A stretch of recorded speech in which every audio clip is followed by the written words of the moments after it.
One, thank you everyone for joining. My name is Nelly Spieler, and I am a partner at FrUn, which is a full-service CPA firm. We are about 900 people firm with 57 partners, and the firm has deep roots in Silicon Valley. I lead the technology risk management and assurance practice within the firm, and that includes ISO, SOC, C5, Microsoft SSP, C-Star attestation, and we have a lot of clients in different industries. Probably good 75–80% of them are fully or partially built their services on public cloud infrastructure. And as a result, my team is pretty versed in cloud security and cloud-based controls. I am trying to figure out if I am sharing the screen. Tammy, can you confirm if you could see my screen, the presentation? I can. I'll pin it for you if you want. Sorry, say it again. Is it the introduction page that you see? Yes, I can see the introduction screen. Okay, super. Thank you. All right. So today's agenda is we will talk about integrating SOC and ISO, SOC2 and ISO 27001. And I may use the less formal terms. So when I say ISO, I would mean ISO IEC 2701 version 2022. And when I mention SOC, I am talking about SOC2, typically type 2, not SOC 1, not SOC 3, not SOC for cyber or SOC for supply chain. And if you have some specific questions, feel free to post them on the chat. I will leave some time at the end to answer the questions. However, if I don't get to your specific questions, feel free to ping me on Slack. At the end, I will have my contact information on the last slide with my LinkedIn profile and with my email address. And again, the comments here and the thoughts are mine only, and the sort of ideas about how to run an efficient integrated SOC ISO audit are those thoughts and the sort of inputs that I get from my teams that found these are being the best approach in how they run and how we run the audits and how we see companies integrate both SOC and ISO. So integrating various frameworks into one common unified control frameworks is not anything new, and it's pretty common. Auditing companies against conformance with multiple frameworks, sort of integrating those more than one audit makes sense, and with the idea that you audit once and report many. So obviously the graphics here are not to scale, but there are multiple frameworks, and these are not even all frameworks. And there is a big overlap. There is quite significant overlap between various frameworks. And today we specifically will be talking about ISO 27001, 2022 version, and SOC 2. And more customers are asking for both, for SOC 2 examination and ISO 27001 certification services, just to stay competitive in the market.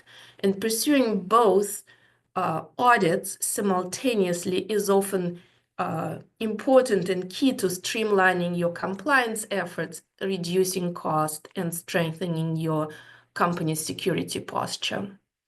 So to start with, I thought that maybe we could just briefly make sure that we are on the same page in terms of what is SOC and what is ISO.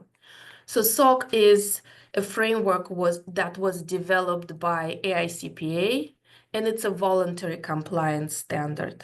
It is designed to build trust between companies. It is designed to help companies manage vendor risk.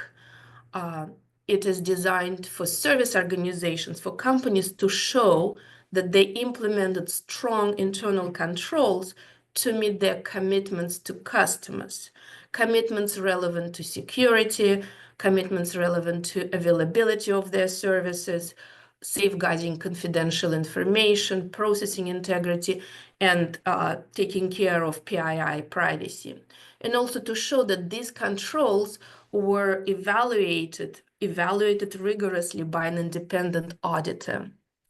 The framework has SOC2 has 5 principles, and each of these principles has underlying specific requirements called criteria. When you go for a SOC2, you have to do security principle. You have the scope needs to include security principle. It's a required category. And then the other 4 principles are optional in any combination and could be added later on in the subsequent years.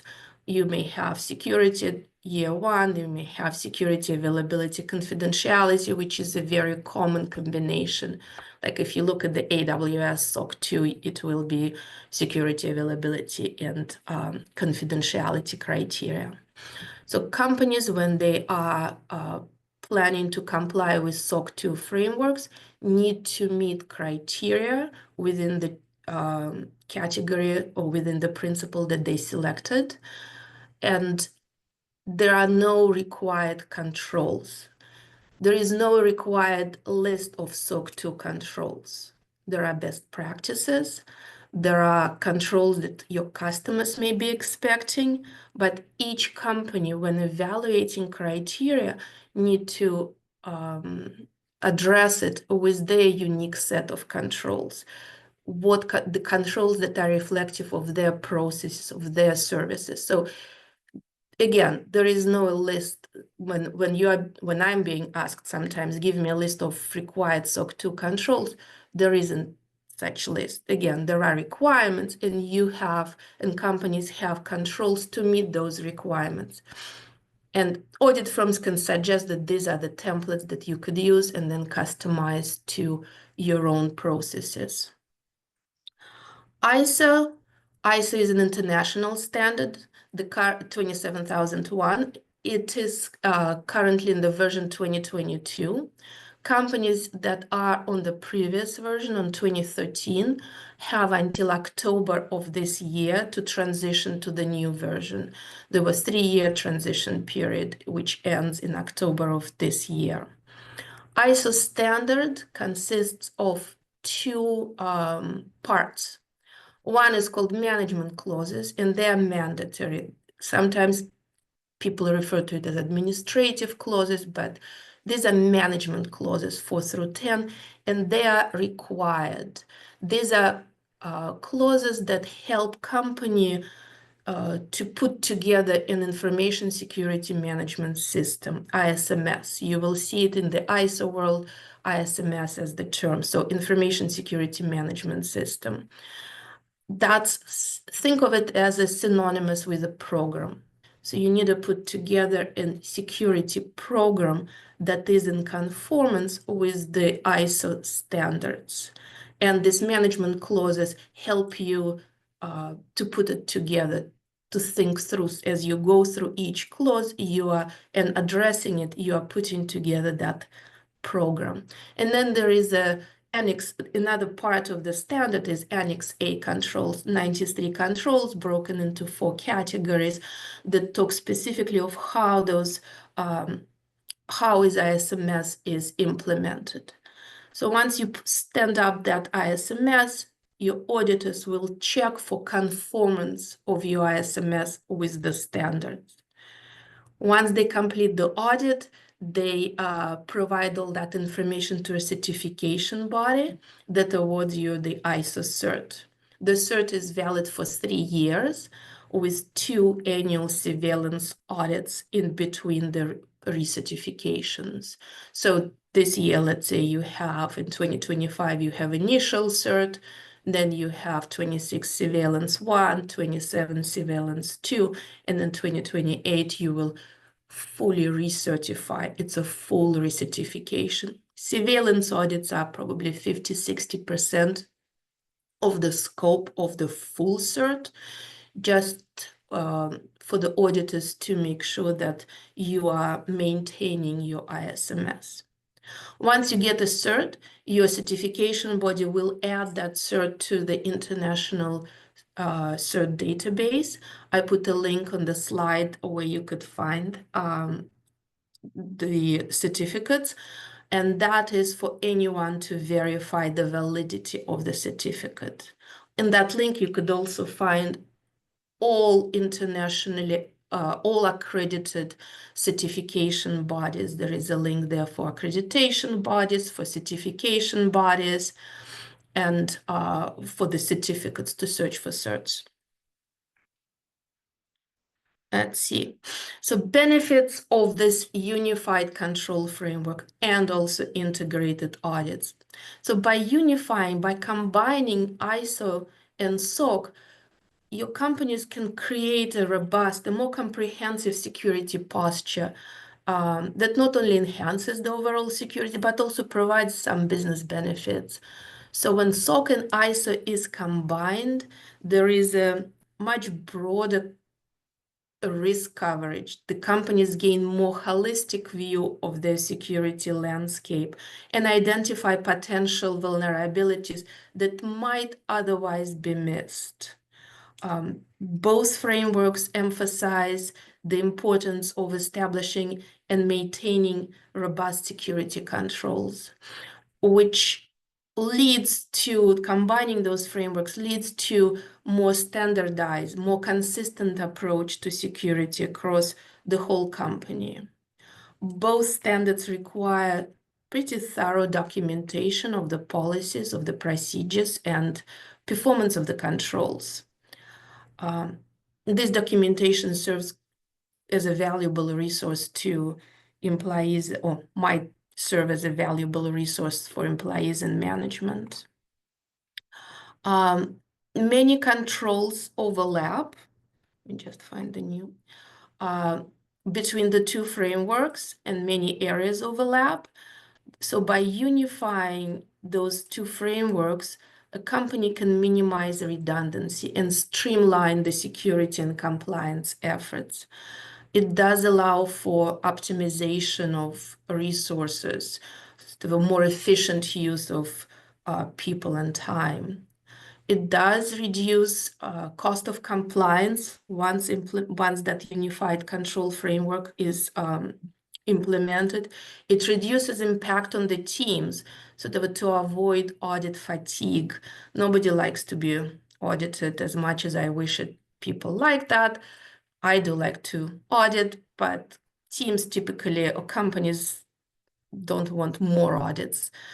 When auditors request evidence of a control for the combined audit, you may need to provide only one set of evidence, not the same evidence for two different audits. The walkthroughs for SOC or the field work for ISO can be done at the same time, and that does save quite a bit of time for control owners. Achieving both certifications also demonstrate a strong commitment to data security and compliance, and it does help to build trust with customers and partners and stakeholders. And today, sort of a showing that the company undergoes both audits by a reputable firm is a signal in the market that this company has strong commitment to security and can be also a differentiator in the marketplace.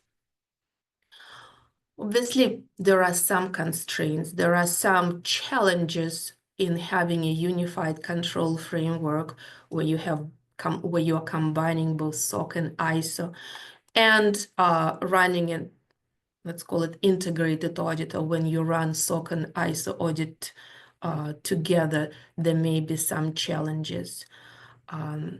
The frameworks have sort of a distinct nuances. They have distinct requirements, and those nuances can be lost when the frameworks are combined. There is some complexity in the implementation and maintenance of this unified framework. There could be some cultural challenges. You need to get a buy-in and commitment from all levels of the organization. You may encounter some resistance from certain personnel. The scope of two frameworks is not 100% the same. Think about what systems are in scope for SOC, what systems are in scope for ISMS. What happens if a company acquires another company and the acquired company has a SOC program and you want to integrate them into your ISMS? Does the scope needs to expand? What happens if there are multiple products under the same ISMS but have multiple SOC? What about if there is a corporate and you are looking at the subsidiary? Corporate has ISMS. Subsidiary may have its own ISMS and its own SOC, and then there are some shared services, shared controls. You need to make sure you are aligning the scope. There are some timing challenges and some gating factors that need to be considered when combining two frameworks. When is it that certain control activities need to be performed? What about certain audit activities that need to be performed when you are doing SOC audit or ISO audit? You need to consider the examination period for SOC. You need to consider when this ISO cert expiration date is. So you need to think through that.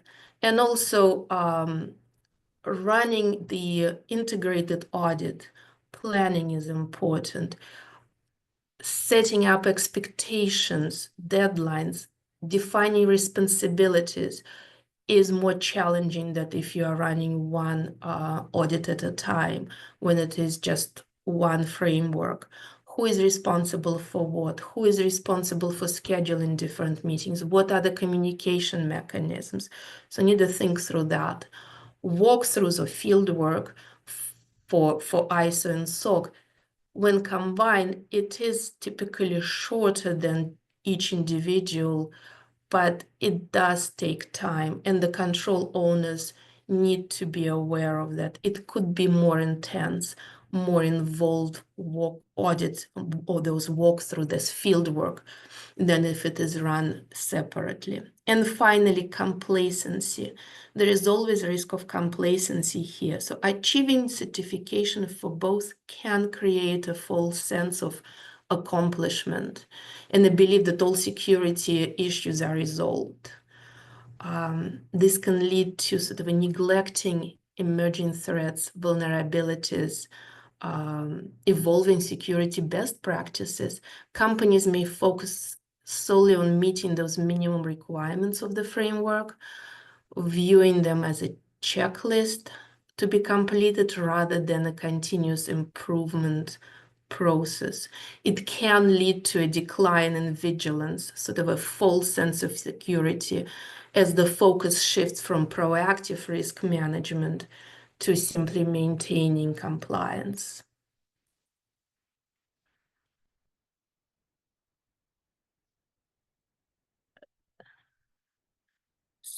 Sorry, I think I have that already been presented. All right, so I wanted to spend a little bit of time to compare and contrast SOC and ISO, because I think that understanding the similarities and differences will allow you for better implementation of this unified frame of unified controls and better preparation for an integrated audit. So both frameworks are voluntary and both frameworks are industry agnostic. ISO is a management system, not just a set of controls, but it's a whole system, it's a whole program. And SOC is a set of criteria that companies evaluate and determine which controls they have or they need to implement to meet the criteria. If you look at the applicability and scope part of the slide, you see that there is a statement of applicability for ISO. There are in the current version, in version 22, there are 93 controls. In the SOC 2, there are 5 principles or categories, if you will, and there are 62 criteria.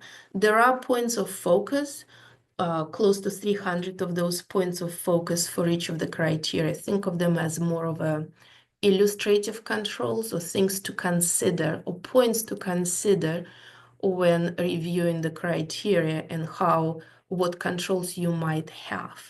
Again, there is no required set of controls. You may think that often you see, let's say background check control. There is no anywhere in the SOC2 requirement stating that you need to perform a background check on your personnel, but there is a criteria and there is a point of focus that suggests that this is one of the ways of addressing criteria 1.3, I believe, and 1.1, or common criteria 1.1 and 1.3.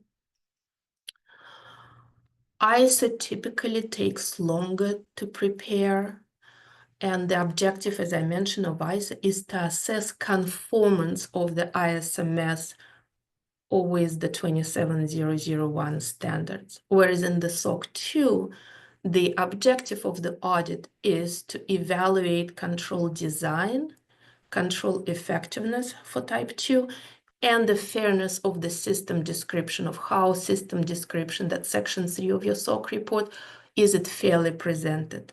Is it fairly and represents the service that the company provides? As I mentioned, the ISO is a 3-year certificate. You get a full research every 3 years, and you have annual surveillance audits in between those research. A SOC 2 typically runs every year. It's typically an annual audit, although some companies choose to have sometimes shorter audit when they need to realign, for example, SOC and ISO.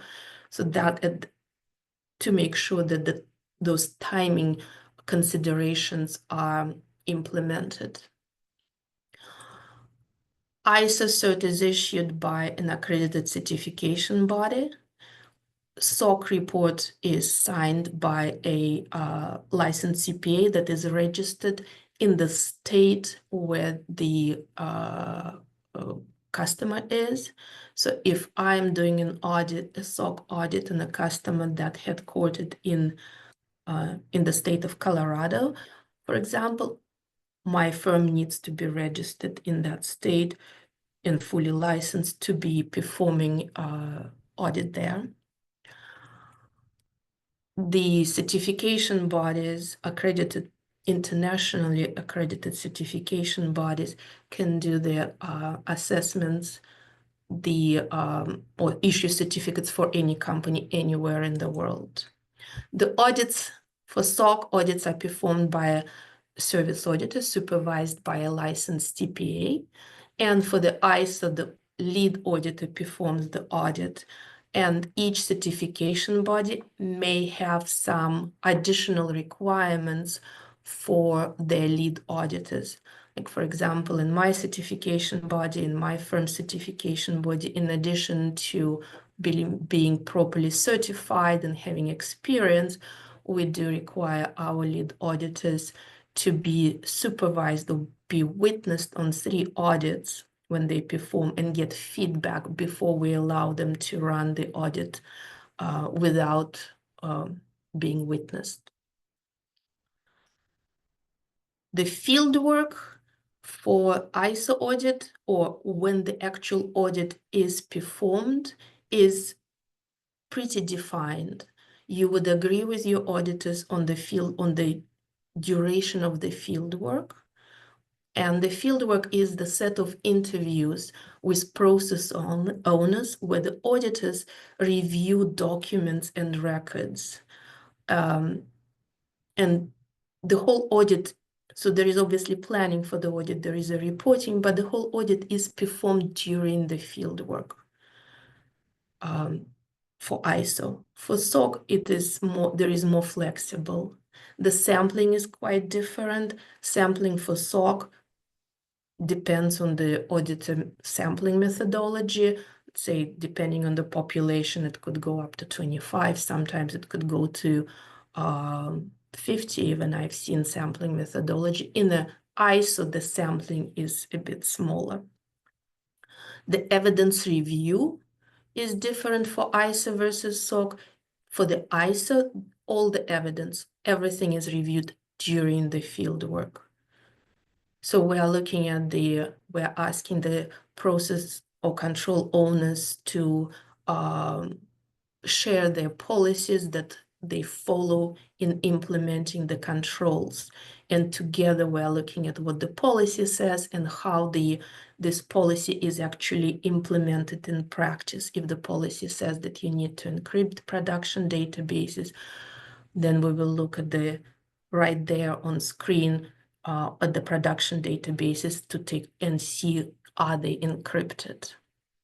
For the SOC, you may look at the evidence before the fieldwork or walkthroughs. During the fieldwork, you may be collecting and observing it on screen. You could collect some evidence, like for samples, for example, after the fieldwork. The result of the audits are different. So in the SOC, you obviously get a SOC report, and it is like anything between 40 and 100 pages typically. And then for the ISO, you get a cert. And the cert is 2 pages. The first one would say, maybe 3. The cert, the first page would say that your ISMS is in conformance with the standards and the expiration and issue date. And then what's the scope? A few sentences about the scope. Maybe what product is in scope, what locations in scope, what teams are in scope, or processes that are in scope. That's it. The cert will not show any findings. So during the audit, the auditors will identify some findings, but they will not appear on the cert. Unlike SOC report. In the SOC report, we are required to disclose control deviations and the details of the control deviations. That's not in the ISO. The certificate, we will disclose those and discuss the findings in the audit report for ISO, but that report is internal. You do not share typically that ISO report with your customers. What you share is the cert, or you could just share the link to the database, to the cert international search database, and there your customers can validate verify the validity of your cert. But again, the non-conformities or those findings in the ISO are not disclosed publicly. You need to address them, and it depends on the significance of those findings, but they're not disclosed on the cert. Implementing a combined strategy for tackling SOC and ISO compliance requirements does involve looking at the control areas for each framework and deciding how best to address them together. So in general, there is about 65, 70, maybe 75% of control overlap between ISO and SOC. You typically see it in HR, training, legal, IT management, risk management. I put some of the mapping here for different areas, but consider developing a comprehensive policies that meet requirements of both SOC and ISO, and that will allow your organization to create a more cohesive, effective security framework, obviously regularly reviewing those policies. Conduct a single and thorough information security risk assessment that identifies the risks relevant to both ISO and SOC, and that will allow your organization to address potential threats in a more holistic manner. And that unified risk assessment will then lead to implementation of a unified risk treatment plan and allowing you to achieve compliance for both standards and also enhance the overall security posture and ensure that the risks are appropriately addressed. Crafting a comprehensive incident response plan. IRP that fulfills both requirements for SOC and ISO will prepare the company in the event of a data breach, cybersecurity incident, ransomware. Regular testing and updating the incident plan will enable you to remain effective and relevant and allowing the organization to respond swiftly and effectively when it really counts. Implementing a continuous monitoring solution that provides visibility into the security events and conformity status for both SOC and ISO will help boost security monitoring process. So utilizing tools, platforms that offer sort of an integrated reporting, integrated alerting capability simplifies compliance management, allows your company to quickly identify vulnerabilities and potential security issues. And again, here on the screen, I showed just some of the SOC and ISO SOC requirements or SOC criteria and ISO controls or management clauses that correspond to each other. And as an example, so let's take a capacity management. So by implementing capacity control or capacity management control 8.6, you will be addressing an availability, SOC2 availability A1.1 requirement for capacity. Or let's take a look at change management. For example, in SOC2, there is only one criteria for change management, 8.1, common criteria 8.1. There are 15 points of focus, but there is only one criteria there. What controls do you implement? What controls you may want to have to address that criteria? You will see them. Well, there is quite a lot of controls for change management in ISO. You have SDLC, you have segregated environments, like separating your prod from dev and test.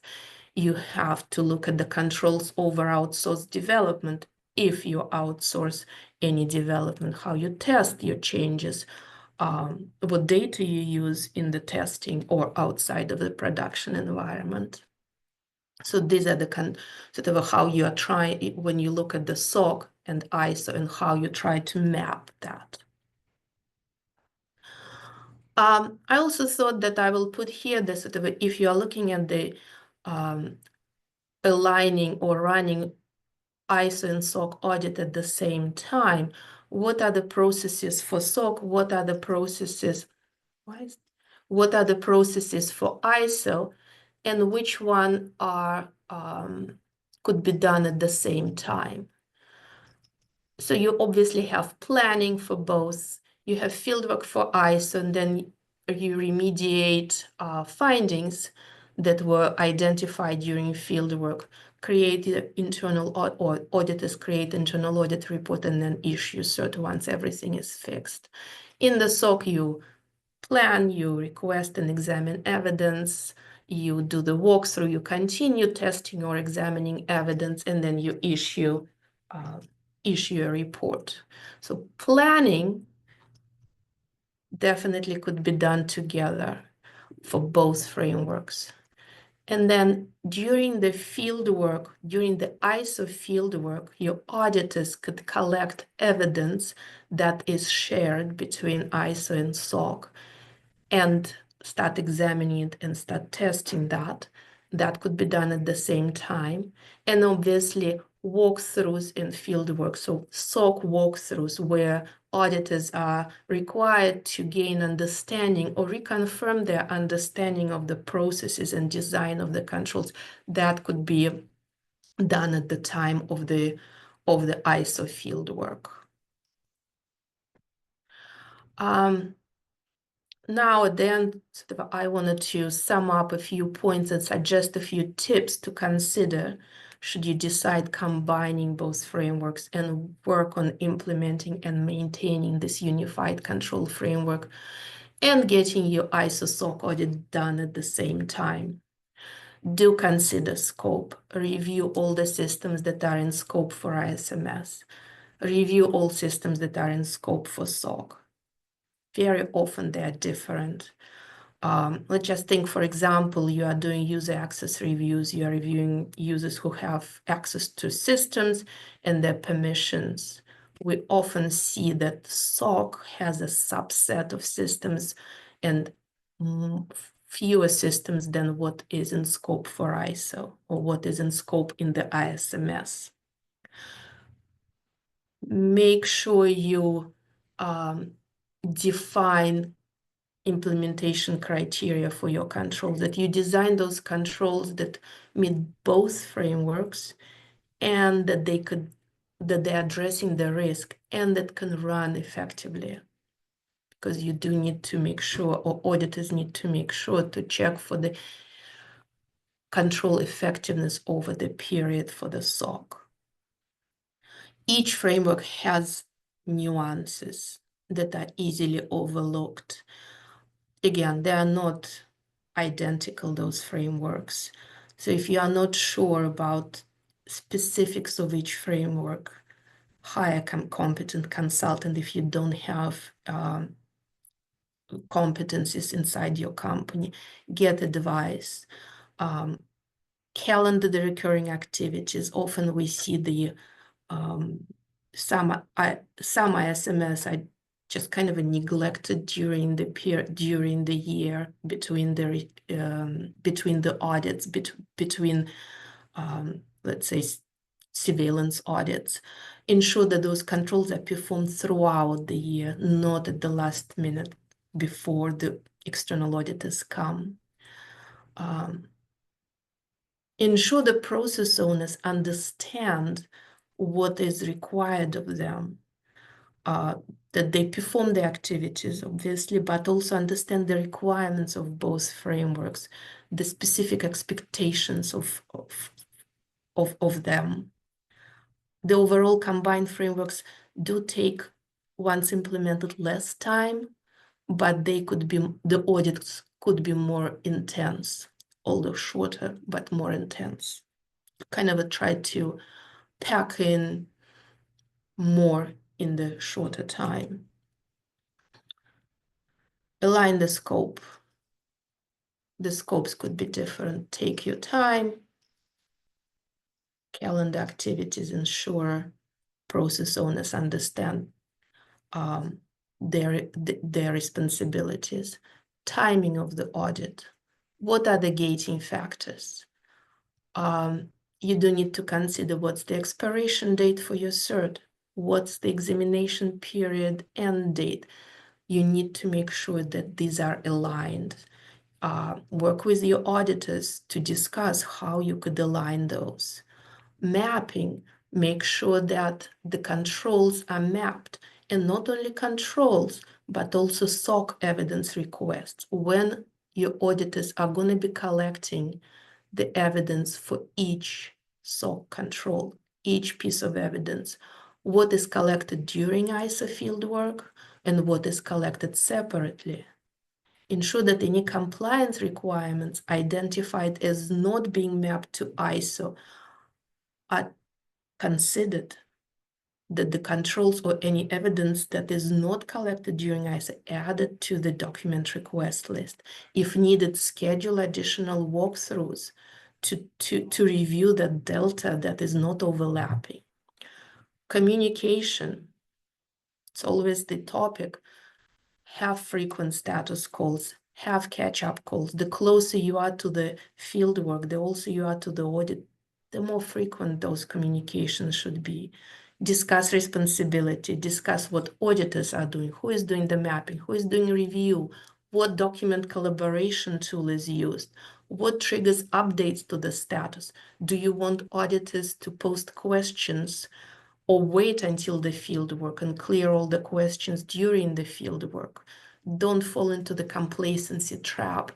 Both teams need to stay on top of the process. I would also suggest to discuss with your auditors and build a 3-year audit program. Yes, surveillance audits are typically not full scope, 50–60% of the scope, but if it is combined with a SOC audit, consider maybe that needs the surveillance audit for ISO may need to be a little bit broader to ensure that all SOC controls are covered during the ISO. Discuss it with the auditors. And then I don't understand why my slides display it twice. All right. And the final slide here is find a good audit partner with the right competencies. Engage them early on. It is a huge part of your success.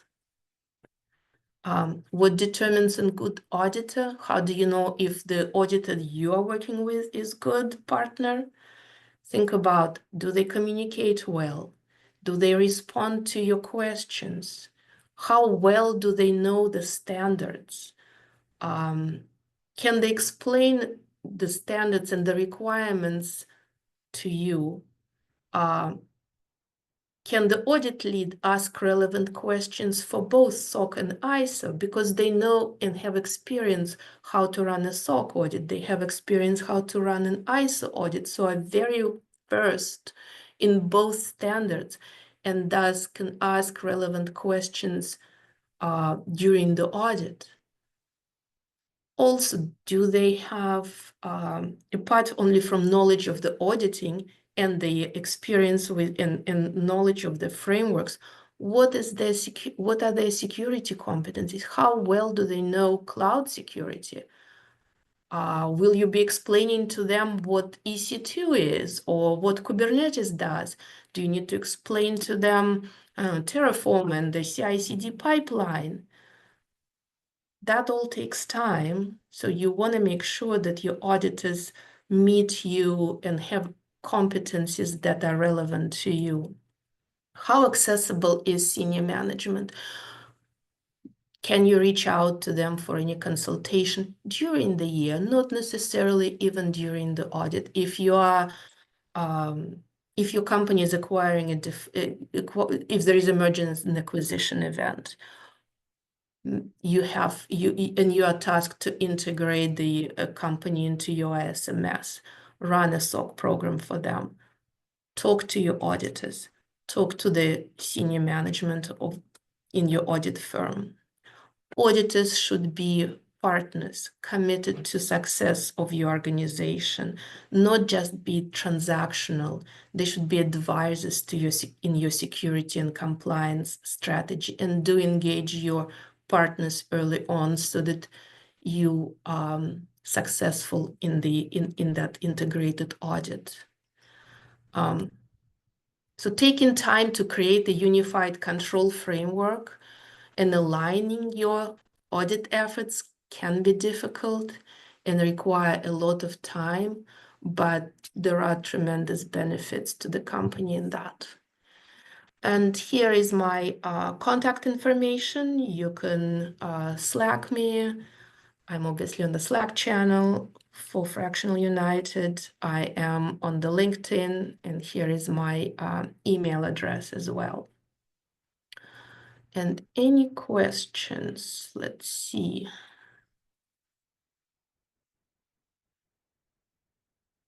Tammy, I'm not sure if there is a separate Q&A here or questions area. Will you be sharing? Yes, I will be sharing I will be sharing the slides with Tammy. And Tammy, maybe you could, the question is about sharing slides and recordings. Tammy, can you Yes, comment? Yeah. yes, it will be uploaded and shared in the updates channel. Yeah.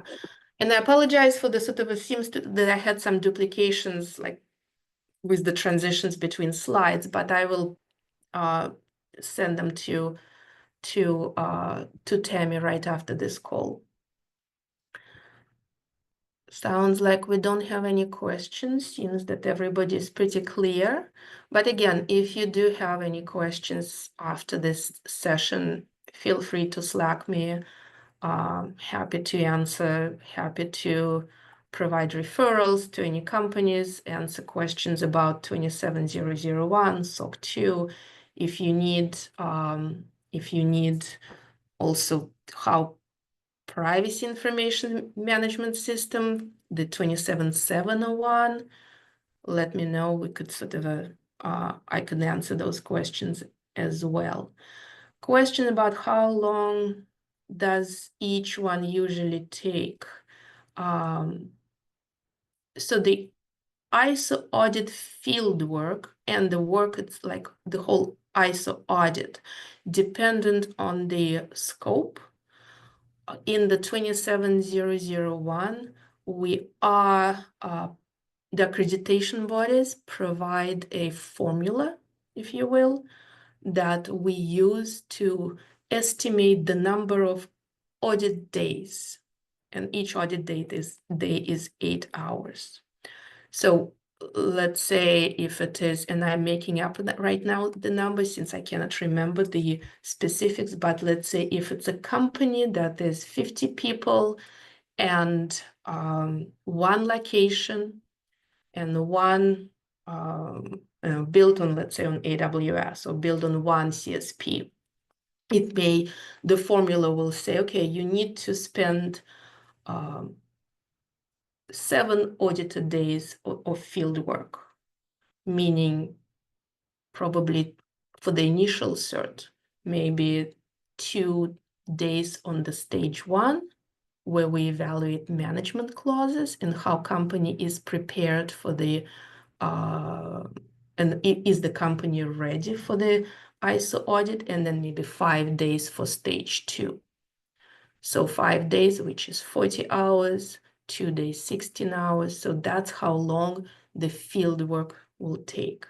On the last day of the field work, so on the very last day, let's say if it's 5 days for stage 2, and we're doing Monday through Friday audit, on Friday afternoon, the audit is done for ISO. It is over. And we will have a closing meeting and we will discuss all findings and determine their significance.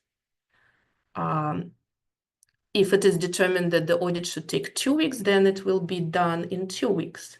So there is a sort of and it is discussed between auditors and the company, the duration. You will know that ahead of time, how long it will take. Privacy. Yeah, Irina, feel free to ping me. We could talk about 27701. Currently, ISO privacy or PIMS need to be done in conjunction with the 27001 with security. But later this year, the standards will be decoupled. So you could have ISO 27001 done separately and PIMS or 27701 done apart from the security one. So for example, if one firm right now does your 27001, you can have another firm do 27701, which is privacy. But currently it has to be done together by the same firm.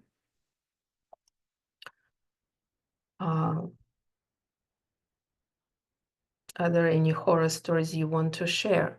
Well, just recently we had, it's not a horror story, but just recently we had, well, actually yesterday I had a call with my auditors and they're saying that it's a surveillance audit and the company just received an internal audit report that morning, which is not the best. So that's kind of you try to figure out, is that a major nonconformity, minor nonconformity? How is it going to be affecting other management clauses? As you probably know, there is an ISO management clause 9 for monitoring ISMS, and it requires the company to undergo internal audit, then have management review and corrective action. So if your internal audit is done and you receive the results in the morning when your external audit starts, it creates a lot of questions and possibly non-conformance with the standards. But in general, typically, by the time we come to start auditing the company is prepared. And we do work very closely with our clients to help them. Well, we don't prepare, but we double check that company is prepared for the audits. I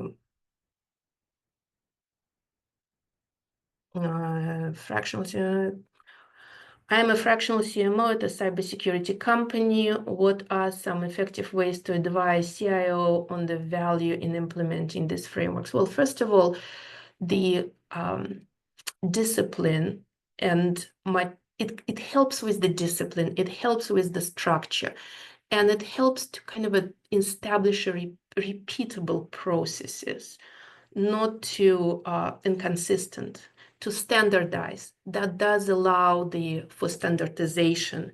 The implementing those framework sort of helps everyone to be on the same page. You don't need to sort of explain after the fact that, oh, that should have been done this way, or this should have been done that way. Sort of help company mature, especially if it is a startup. Like my boyfriend says that I sort of help startups grow up, because you do help companies to, first of all, establish sort of a framework to think of what controls need to be in place, how to build security program that are reflective of the risks that the company has, not to think about those vulnerabilities or risks after the fact, but be more proactive, not being the lowest hanging fruit if there is a cyber attack or some sort of a ransomware. You don't want to be that. So frameworks do help to put structure and help you think through of how to implement security controls, what type of security posture. It helps with standardization. It helps with the risk management, and it does, both frameworks are helping sort of prioritize your efforts. There are only limited resources. The resources are limited. So having a risk assessment will allow you to prioritize where you put the efforts first. If you have high critical risks that you identified, that's probably when the resources and where resources need to be allocated to minimize either impact or likelihood of that risk happening. So rather than necessarily sort of addressing some lower risk just because they may be, I don't know, interesting area to work through. We have 5 more minutes. Not sure if there are any other questions. All right, if there are no other questions, thank you very much for joining. Again, feel free to ping me, and